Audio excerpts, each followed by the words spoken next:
तो दोस्तों कुर्सी की पेटी बांध लीजिए क्योंकि समय का पहिया गोल है, जो बीत गया वो हमेशा लौट कर आएगा।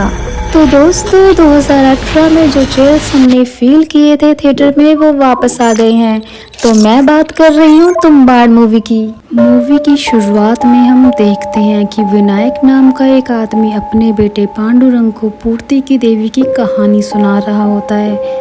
पूर्ति की देवी अंतहीन अनाज और सोने का प्रतीक है और ये पृथ्वी देवी की कोख है। जब ब्रह्मांड की शुरुआत हुई तो देवी ने इसी कोख से 16 करोड़ देवी देवताओं को जन्म दिया, पर देवी को सबसे ज्यादा प्यार था अपनी पहली संतान से, हस्तर से।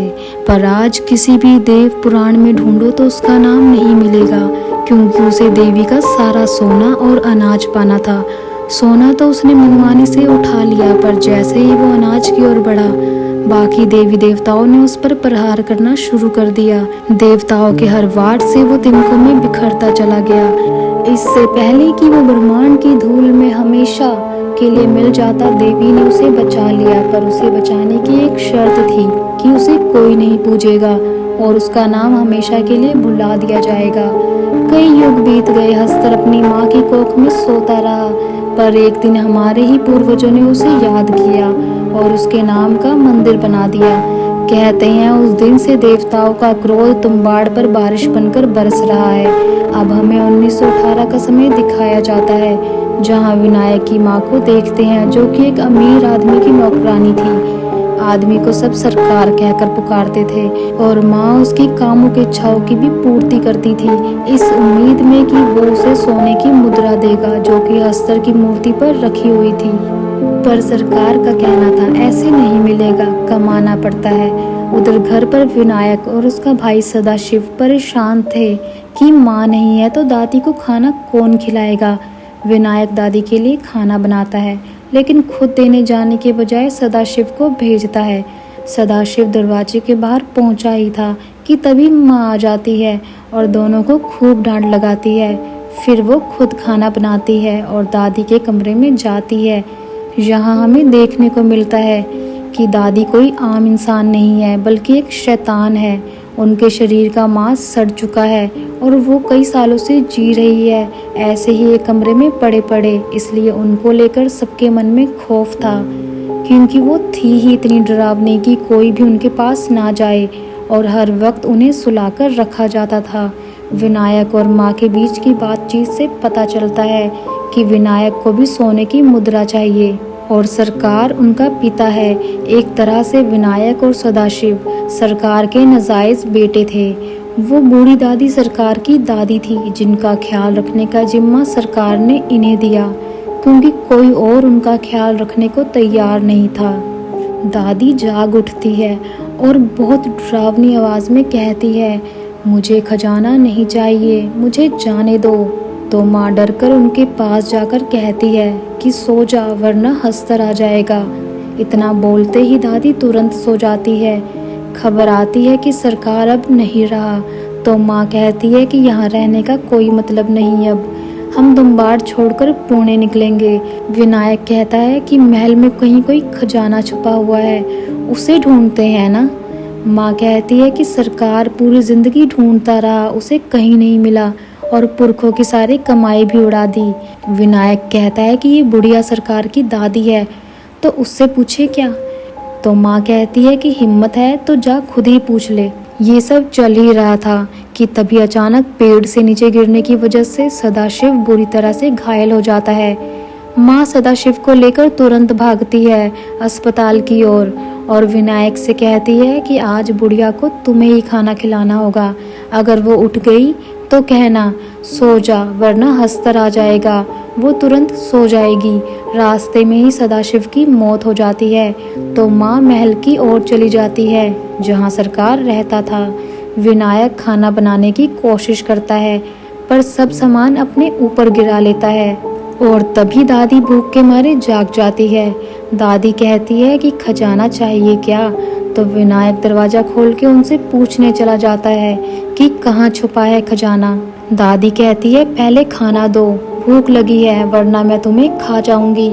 विनायक तुरंत भागता है खाना बनाने, लेकिन वो दरवाजा खुला छोड़ आया था, तो दादी बाहर आकर उसे घसीटते हुए अपने कमरे में ले जाने लगती है। विनायक को याद ही नहीं आ रहा था कि माँ ने उसे क्या कहा था, पर कैसे भी करके उसे याद आ जाता है। तो जैसे ही वो बोलता है कि सो जा दादी वरना हस्तर आ जाएगा, दादी तुरंत सो जाती है। माँ वापस आ जाती है और विनायक को लेकर जा रही होती है।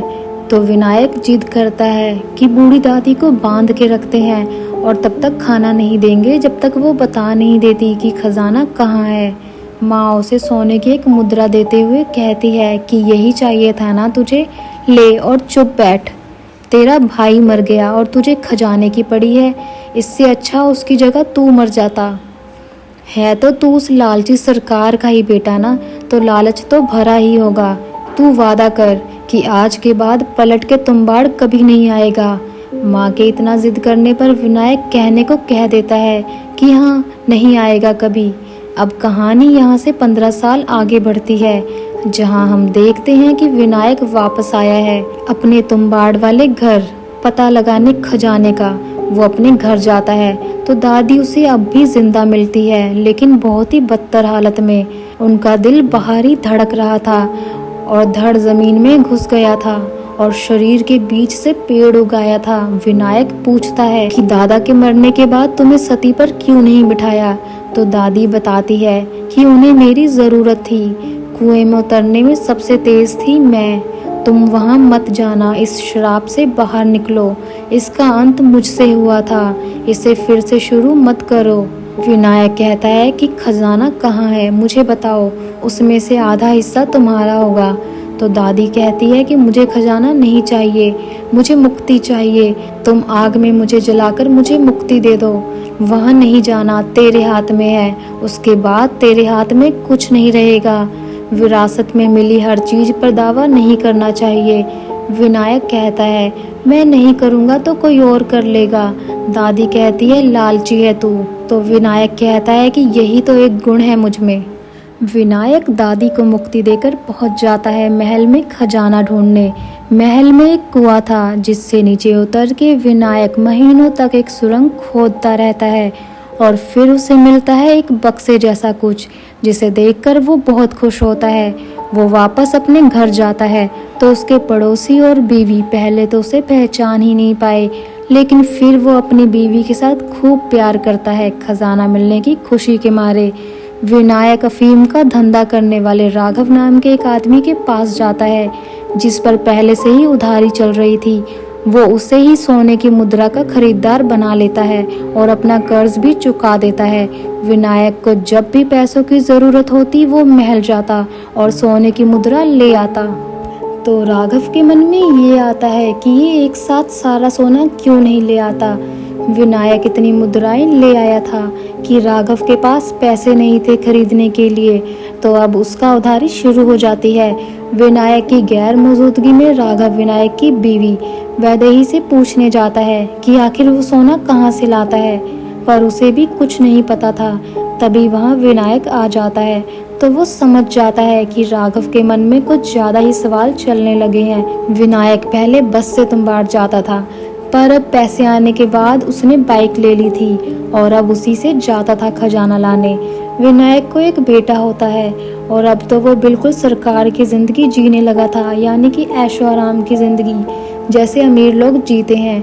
राघव विनायक के पास एक लड़की लेकर आता है और कहता है कि इसे अपने घर की नौकरानी बना लो और मेरा उधार चुकता कर दो, ये मेरी हवस की आग को बुझाएगी। ये सोचकर विनायक उसे रख लेता है। रात होने पर वो लड़की विनायक को रिझाते हुए अपने पास बुला लेती है। लड़की को विनायक के पास बहुत पैसे दिखते हैं, तो पैसे के बदले वो एक राज की बात बताती है कि राघव ने मुझे इसलिए यहाँ छोड़ा ताकि तुम्हें 2 दिन तक अपने साथ व्यस्त रखूं। हमें देखने को मिलता है कि राघव पहुंच चुका है महल के बाहर। उसे पता था कि विनायक यहीं आता है, पर ये नहीं पता था कि वो सोना कहाँ से निकालता है। विनायक भी वहाँ पहुँच जाता है और उसे पता है कि राघव यहीं है, पर फिर भी वो सोना निकालने की प्रक्रिया शुरू करता है, जानबूझकर राघव को दिखाने के लिए। राघव देखता है कि विनायक कुएं के अंदर उतरा और फिर सोने की मुद्रा लेकर बाहर निकला, तो उसे लगता है कि ये तो बड़ा आसान है। विनायक के जाने के बाद राघव कुएं में उतरकर सुरंग के जरिए उस बक्से तक पहुंच जाता है। जब वो बक्से को खोलता है तो उसमें सोना नहीं था, बल्कि एक सुरंग थी। तो रस्सी के सहारे वो नीचे उतरता है। विनायक गया नहीं था, बल्कि ऊपर बैठकर आटे की गुड़िया बना रहा था। राघव जब अंदर पहुंचता है तो उसे देखने को मिलता है कि वो किसी जिंदा चीज के अंदर है। सब कुछ एकदम जीवित सा लग रहा था। उसे वहां एक डिब्बा दिखाई देता है, तो वो उसे रगड़ने लगता है, ये सोचकर कि जिन जैसा कुछ बाहर निकलेगा। जब कुछ नहीं निकलता तो वो डिब्बा खोल देता है। उसमें वैसे ही एक आटे की गुड़िया रखी हुई थी, जैसी विनायक बना रहा था। राघव आटे की गुड़िया हाथ में लेकर सोचने लगता है कि आखिर इसका क्या काम। तभी कोई शैतान जैसा प्राणी राघव पर अचानक हमला कर देता है। थोड़ी देर बाद फिर विनायक नीचे उतरता है और हमें देखने को मिलता है कि राघव दीवार पर जमा पड़ा है। उसका शरीर गल रहा है, अजीब सा हो रहा है। उसका शरीर गल रहा है और अजीब सा हो रहा है। विनायक कहता है कि सो जा राघव, वरना हस्तर आ जाएगा। तो राघव भी सो जाता है, मतलब वो भी दादी की तरह बन गया था। विनायक आटे से गोला बनाता है और फिर गुड़िया बाहर निकालता है। गुड़िया देखते ही वो शैतान वापस आ जाता है, उसे खाने की लालच में। वो शैतान था हस्तर, जो कि आटे के बनाए गोले के अंदर नहीं आ सकता था। विनायक आटे की गुड़िया दूर फेंकता है तो हस्तर उसे खाने में लग जाता है, और तभी मौका देखकर विनायक उसके पीछे बंधी पोटली खोलता है, जिससे गिरते हैं खूब सारे सोने के सिक्के। वो जल्दी से थोड़े बहुत सिक्के उठाता है और रस्सी से चढ़ते हुए ऊपर जाने ही वाला होता है, लेकिन उससे पहले वो राघव को जला देता है ताकि वो तड़पे ना। खाने के बाद हस्तर तुरंत भागता है विनायक को पकड़ने, लेकिन विनायक फुर्ती दिखाते हुए ऊपर चढ़ जाता है और बक्सा बंद कर देता है। तो कुछ इस तरह से लाता था विनायक सोने की मुद्राएं, अपनी जान जोखिम में डालकर। एक गलती और पूरा काम तमाम। अपने समय में दादी भी बिल्कुल ऐसे ही करती थी, पर शायद हस्तर ने उन्हें छू लिया तो वो भी शैतान जैसी बन गई। इसलिए उन्हें पता था कि खजाना कहाँ है, पर उसे पाने का तरीका इतना खतरनाक है, ये किसी ने कभी सोचा ना होगा। यही वजह थी कि दादी बार बार विनायक को मना कर रही थी कि वहाँ मत जाओ, वहाँ मत जाओ, क्योंकि जो वो झेल रही थी वो नहीं चाहती थी कि वो भी वही झेले। अब वैदेही समझ जाती है कि वो लड़की उसके पति को रिझाती है, तो वो उसे घर से भगा देती है। अब कहानी 14 साल आगे बढ़ती है, जहाँ हम देखते हैं कि विनायक बूढ़ा हो चुका है और अब उसमें इतनी ताकत नहीं रह गई कि रस्सी चढ़ सके। उसका बेटा पांडुरंग बड़ा हो गया है और अभ्यास करता है सोने की मुद्रा चुराकर रस्सी चढ़ने का। उसके पिता ने ही ये अभ्यास कराना शुरू कराया है ताकि उसकी जगह वो सोना लेकर आए। पर दिक्कत यहाँ ये थी कि पांडुरंग को पोलियो था, तो विनायक को उस पर भरोसा नहीं था कि वो ये काम कर पाएगा। विनायक की 2 बेटियां भी थी, पर अभी वो बहुत छोटी थी। विनायक ने उसी लड़की को अब भी रखा हुआ था अपने मनोरंजन के लिए, और वैदेही कुछ कहती भी नहीं थी क्योंकि विनायक कमाकर जो ला रहा था तो वो सब चुपचाप सह रही थी। पैसों की तंगी होने लगी थी, तो ना चाहते हुए भी विनायक पांडुरंग को साथ ले चलने को तैयार हो जाता है, वही काम करने के लिए। रास्ते में पांडुरंग पूछता है कि तुम्बाड़ में क्या है बाबा। विनायक कहता है कि अगर कोई ऐसा देवता हो जो तुझे छुए और तू अमर हो जाए, तुझे पता हो कि वो अपरंपार खजाना कहाँ है, तुझे बस 2 ही काम हो, खाना और सोना, तो तू ऐसा चाहेगा? पांडुरंग कहता है कि ऐसा कौन नहीं चाहेगा। विनायक कहता है कि वो जिसे मालूम हो ये वरदान नहीं, मौत से भी भयंकर श्राप है। विनायक जहाँ अंदर जाता था वो देवी की कोख थी जिसमें हस्तर रहता था। हस्तर ने सोने को तो कब्जा लिया था, पर अनाज पर कब्जा ना कर सका, तो इसलिए वो कई सालों से भूखा था। आटे की गुड़िया मिलते ही वो इस पर टूट पड़ता था। वो आटे के बने गोले के अंदर नहीं आ पाता था क्योंकि वो अनाज नहीं चुरा पाया था, इसलिए उसे आटे की भूख भी है और डर भी। विनायक पांडुरंग को अभ्यास के लिए उस देवी की कोख में ले जाता है, तो पांडुरंग पूछता है कि हस्तर कब आएगा। विनायक कहता है जब आटे की गुड़िया लाएंगे। पांडुरंग अपनी कमीज से आटे की गुड़िया निकालते हुए कहता है कि मैं तो ले आया।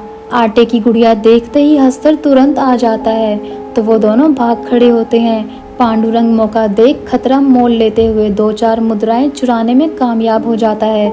विनायक उसको अच्छे से धोता है कि जब मना किया था तो आटे की गुड़िया लेकर क्यों गया, पर जो सिक्के वो लेकर आया था वो रख लेता है और उसमें से एक सिक्का उसे दे देता है पहली कमाई के तौर पर।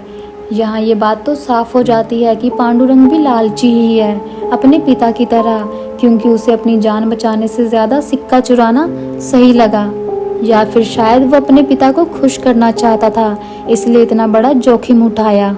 देश को आज़ादी मिल गई थी तो अब सब भारत सरकार के कंट्रोल में आने वाला था, तुम्बाड़ भी। तो विनायक को इस बात की चिंता खाने लग जाती है कि अब वो महल में कैसे जाएगा अगर सब सरकार का हो गया, क्योंकि उसके पास तो कोई कागजात भी नहीं थे कि वो ये साबित कर सके कि वो महल उसका है। पैसा इतना नहीं बचा था कि सारी जिंदगी कट सके। पांडुरंग एक सुझाव देता है, क्यों ना हम अस्तर की पूरी पोटली ही चुरा लाएं, हम बहुत सारी गुड़ियां ले जाएंगे, वो एक खाएगा हम दूसरी फेंकेंगे, दूसरी खाएगा फिर तीसरी। विनायक को ये आइडिया सही लगता है तो वो खूब सारी आटे की गुड़िया बनाकर पहुंच जाता है देवी की कोख में। उन्होंने जो सोचा था वो सही सोचा था, पर जो होता है उन्हें उस चीज का अंदाजा भी नहीं था कि ऐसा कुछ हो जाएगा। वो सारी गुड़िया निकाल लेते हैं हस्तर को खिलाने के लिए, लेकिन वहाँ एक नहीं कई सारे हस्तर आ जाते हैं, जितनी गुड़िया उतने हस्तर। उन्हें समझ ही नहीं आ रहा था कि अब क्या करें, क्योंकि इस मुसीबत के लिए तो वो तैयार ही नहीं थे। पांडुरंग 2-3 आटे की गुड़िया फेंकता है तो सभी हस्तर आपस में लड़ने लगते हैं उसे खाने के लिए। हमें देखने को मिलता है कि एक हस्तर आटे के गोले के अंदर गिरने वाला होता है, पर वो तुरंत भस्म हो जाता है। विनायक सोचता है कि अब बस एक ही रास्ता है। वो सारी गुड़िया अपने शरीर पर बांध लेता है और रस्सी से ऊपर चढ़ने लगता है ताकि सारे हस्तर उसके पीछे आए। विनायक ने बक्से के बाहर भी आटे का गोला बना दिया था ताकि कोई भी हस्तर बाहर आने की कोशिश करे तो मारा जाए। गोला पूरी तरह से सुरक्षा नहीं देता था। ऐसा नहीं था कि गोला बना दिया और उसके ऊपर के छेद तक सुरक्षित हो गए, बल्कि वो एक सीमित ऊंचाई तक ही सुरक्षा देता था। विनायक बाहर निकल जाता है तो हस्तर भी बाहर जाने की कोशिश करते हैं, पर सभी मारे जाते हैं। पांडुरंग जब बाहर आता है तो पता चलता है कि उसके पिता बाहर ही पड़े हैं। जब करीब से जाकर देखता है तो पता चलता है कि उनका शरीर अब राक्षसी रूप ले चुका है। हस्तर के छूने पर उनकी हालत दादी और राघव जैसी हो गई थी। विनायक पोटली चुराने में कामयाब हो गया था, जो कि पांडुरंग को दे रहा होता है, पर पांडुरंग उसे लेता नहीं, क्योंकि उसने आज देख लिया था कि लालच करने से क्या हाल होता है। पांडुरंग अपने पिता को मुक्ति देने के लिए उन्हें जला देता है। विनायक के चेहरे पर मुस्कुराहट थी, क्योंकि पांडुरंग ने पोटली ना लेते हुए पुरखों से चले आ रहे लालच के चक्र और शराब को तोड़ दिया था। वो उसके जैसा लालची नहीं हुआ कि किसी अपने के जाने का दुख ना हो, बल्कि सोना पाने की लालसा हो। वो अपने पिता जैसा नहीं बना, इसी बात की खुशी विनायक को हो रही थी। पांडुरंग कहता है कि बाबा सो जा वरना हस्तर आ जाएगा, और विनायक सो जाता है। पांडुरंग वहां से निकल जाता है और जाने से पहले उस महल का दरवाज़ा बंद कर देता है। और फिर इसी के साथ ये मूवी यहीं पर ख़त्म हो जाती है। तो दोस्तों, इस फिल्म के ज़रिए हमें यही संदेश देने की कोशिश की गई है जो हमें बचपन से बताया जाता है कि लालच बुरी बला है, लालच करोगे तो अंत बुरा ही होगा। इस पूरी लाइन पर ये मूवी टिकी हुई है। तो दोस्तों, वीडियो पसंद आई हो तो वीडियो को लाइक कर दीजिए और चैनल पर नए हैं तो उसे सब्सक्राइब कर लीजिए। तो मैं आपको मिलती हूँ ऐसी ही शानदार नई मूवी के साथ। तब तक के लिए टेक केयर, अपना ध्यान रखें।